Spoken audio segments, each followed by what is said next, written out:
Bienvenidos a la entrevista con la ingeniera Marbelis Chacón, quien es consultora en el sector de petróleo y gas en Reliability and Risk Management.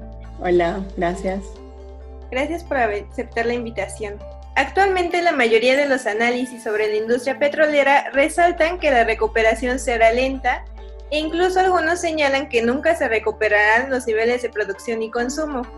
¿Coincides con estas predicciones y hasta qué punto crees que la industria petrolera se va a recuperar? Sí coincido con estas predicciones en el sentido de que lo vemos hoy en día, ¿no? Lo que está pasando en la industria petrolera, inicialmente por lo de la transición energética que estamos viviendo, y en segundo lugar, por cómo se ha visto afectada la economía a nivel mundial, ¿no?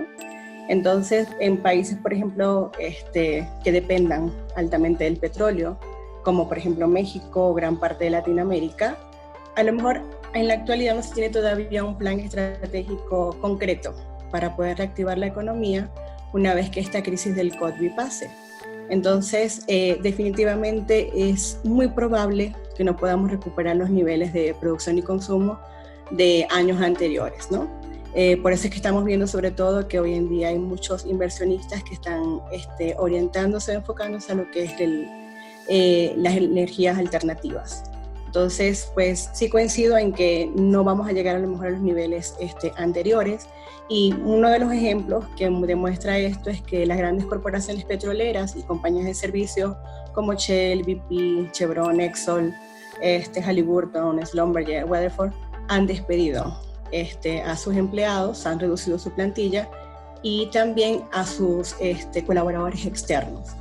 Entonces, realmente pues estamos ante una situación que nos indica de que tal vez no lleguemos a esos niveles de producción. Hay analistas que plantean o que dicen, y coincido con lo que ellos plantean, de que estamos ante el riesgo de que probablemente en un futuro el hecho de que hoy tengamos suspendidas las inversiones en proyectos de exploración y producción puede dar origen a que en un futuro, si la demanda se recupera, no vamos a tener entonces la suficiente oferta. Y también, ¿qué retos hay actualmente para la exploración y producción y a qué metas se encaminan estos sectores?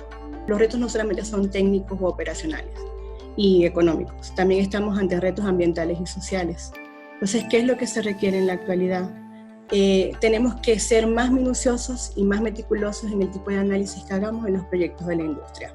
O sea, estamos acostumbrados a prácticas de tal vez metodologías que sean rápidas, que sean sencillas, porque necesitamos un resultado para allá, para tomar una decisión para allá, y ya eso no aplica. Por eso yo comentaba en mi artículo de que los análisis tenemos que hacerlo ahora con metodologías que sean integrales, que sean estocásticas. Entonces, aplicando ese tipo de estrategia, ese tipo de metodología, es que yo pudiera entonces jerarquizar todos los proyectos que tengo en el área de exploración y producción que tienen objetivos diferentes y poder entonces decidir, bueno, cuáles son los que realmente pudieran impactar en la industria para que se pudiera recuperar. Y frente a esta coyuntura, ¿qué otras estrategias deberían adoptar los miembros del gremio petrolero para sacar adelante el sector? ¿Qué es lo que hace la industria hoy en día, o en su mayoría?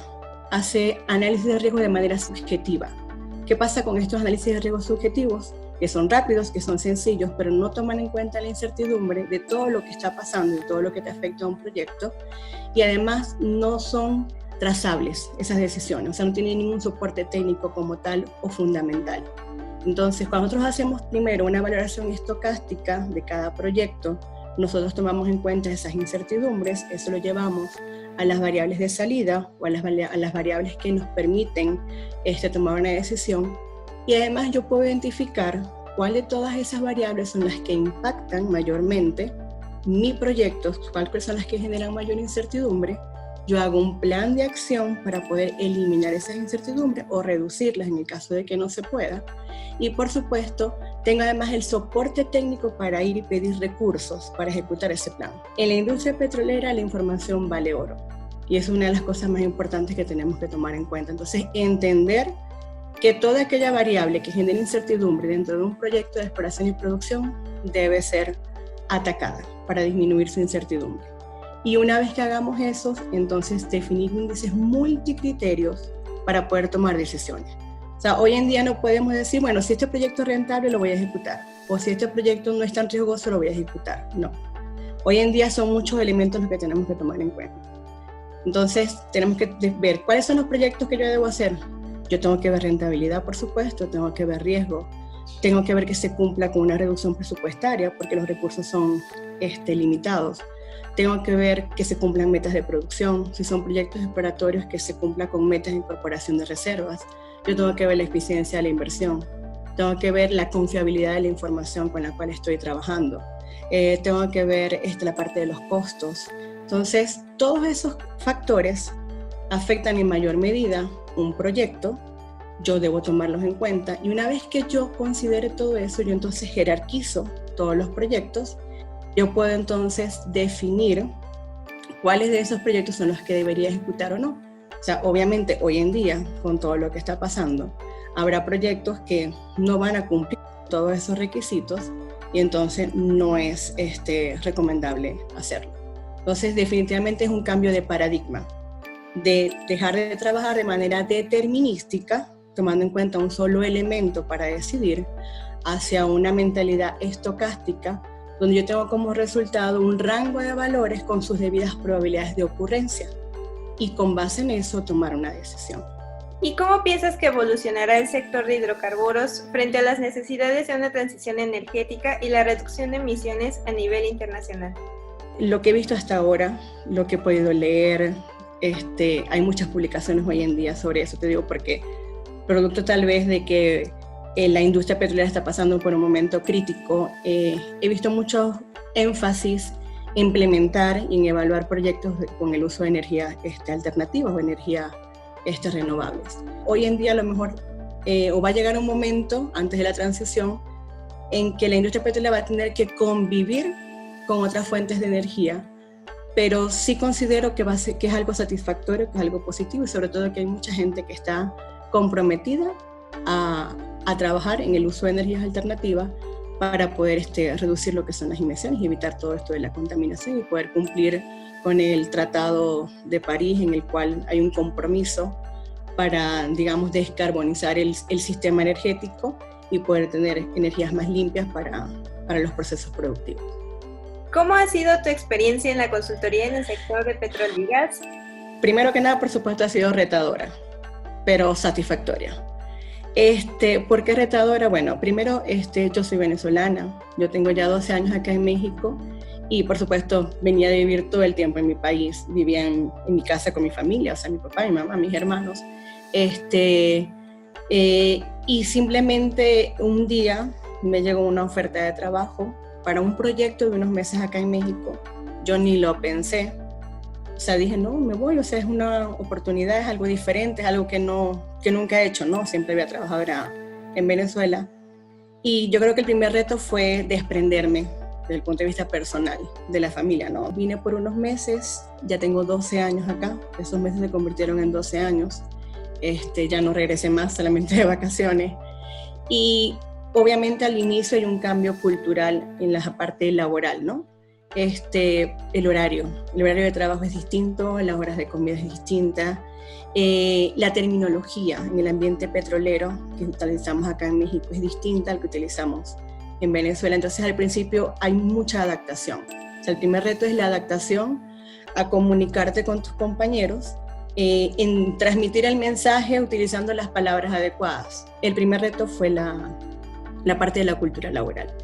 En segundo lugar, podría decirte que tuve que convertirme en una persona muy versátil. Siempre era como que ese caballito de batalla dentro de la empresa que estaba dispuesta a hacer cosas nuevas y que no le importaba el cambio.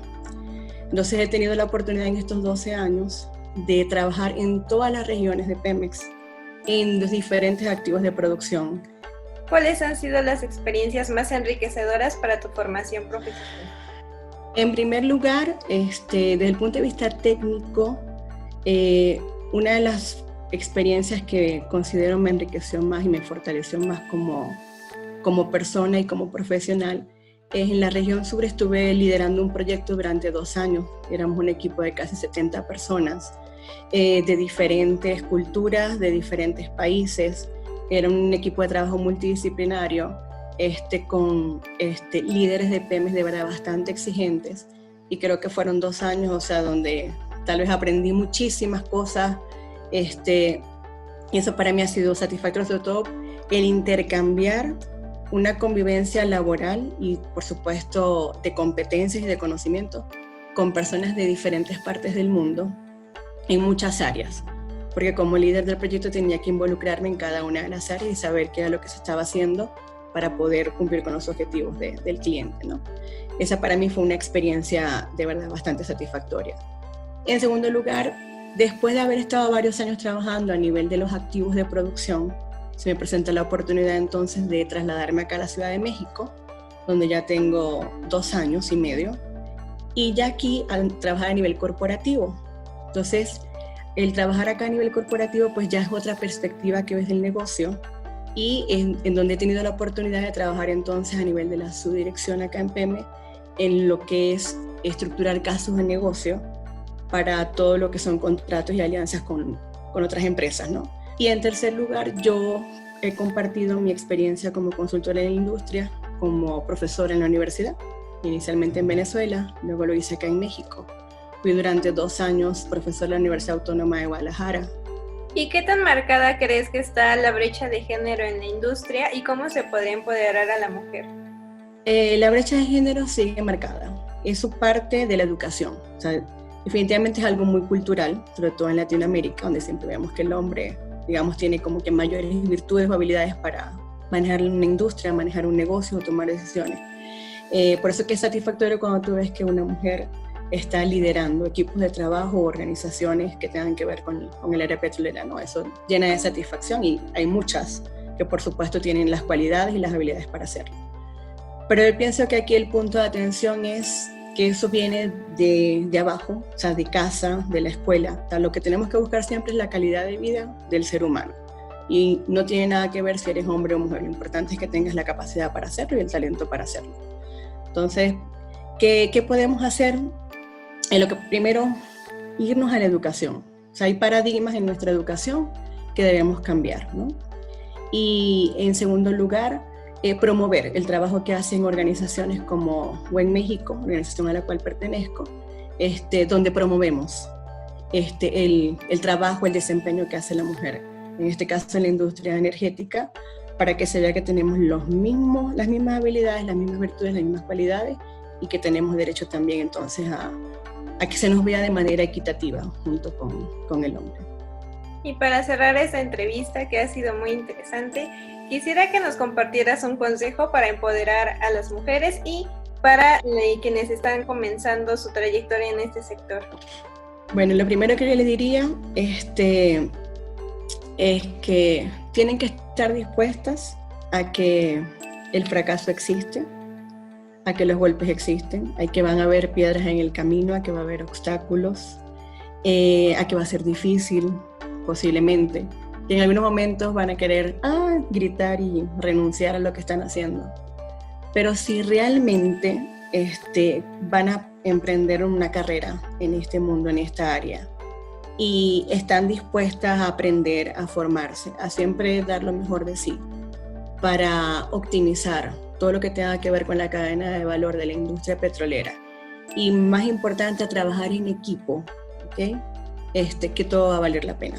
No importa que tengas que enfrentarte a que te cierren puertas, que te enfrenten a que tengas miedo a no cumplir con algún objetivo, que tengas miedo a hacer algo totalmente distinto, que tengas miedo a tener que mudarte de ciudad, a mudarte de país, a trabajar con personas que no conozcas.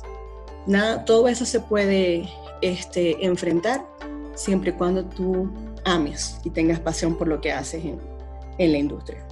Muchísimas gracias de nuevo por aceptar esta entrevista y gracias a todos los que nos están viendo y escuchando.